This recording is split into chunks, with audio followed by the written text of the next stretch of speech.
Nordic Iron Ore is looking to restart two mines in the Ludvika region. During June, the company is offering a rights issue of 36 million Swedish kronor of new funding. What will this new funding be used for?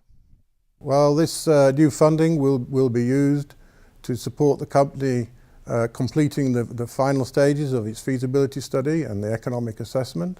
It will support it through a listing on the stock exchange and take us through to next year ahead of raising capital to build the mine. And what makes this mine project attractive? I think the key thing is that this is a brownfield mine site, and that means there was an existing mine there operating until a few years ago.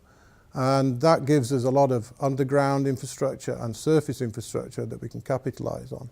And this includes a very cost-effective rail network system, Swedish National Rail Network, that takes it down to the port of Oxelösund, which was built originally to export iron ore. So all the facilities are already in place for us to do that. I think also importantly, we applied for our permits some time ago, and we have acquired all the necessary permits now to build the mine, build and operate the mine.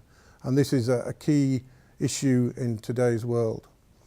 And finally, I guess that the main key item is we know we can make a product from this mine which is of the highest qualities on the global stage. It's a really high quality ore, and we can sell this into lots of markets. The iron ore price is recovering after a significant decline starting in 2013. How does the price variation affect your calculations? Well, of course, it has improved the situation significantly. The iron ore price has recovered. I mean, it hasn't recovered as much as it was before it declined in 2012-13.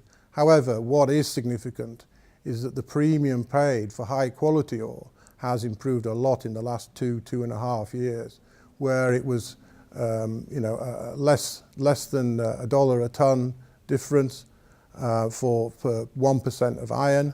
Now we see that has increased significantly. Then what is the driving factor behind this difference? The real driving factor has been triggered, I guess, by China looking to improve its environmental impacts and environmental performance, to improve the air quality and so on. And one of the big polluters is the steel industry, and one of the few ways that they can achieve improvement is to put in higher quality iron ore into the early stages of the process.